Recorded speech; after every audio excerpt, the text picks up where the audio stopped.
So you're 30, how much you'd have saved? I don't know how to answer this or how this video is actually going to go down for people, because I definitely think you should have something saved, and especially if you've been working over the last number of years. So obviously this video is going to hit people that are working, not working on part-time income. They might have kids already. So generally speaking though, if you're 30 years of age, you're hoping that you're in a good job by this stage and you have good income coming in. And if you haven't wasted every penny, I'm going to put a ballpark on it and say 10 grand minimum.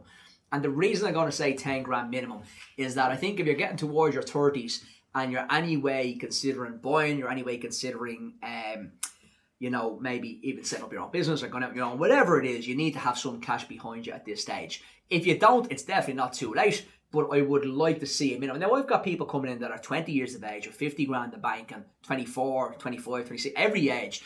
And in fairness, we get a lot of people that are in their very young 20s or early 20s saying they have substantial cash reserves, and they're probably people that are a bit more cute with the money, or they're trying to really save every penny they have. But when it comes to financial planning, it's all about a balance, I suppose. But you would hope to have at least 10,000 set aside. For those that don't have 10,000 set aside, I'm probably going to say don't panic. And the reason they probably don't, in my experience, is not really around the income. There will be people out there with low income, I understand that, but people that are in good jobs, is probably because they have too much short-term debt.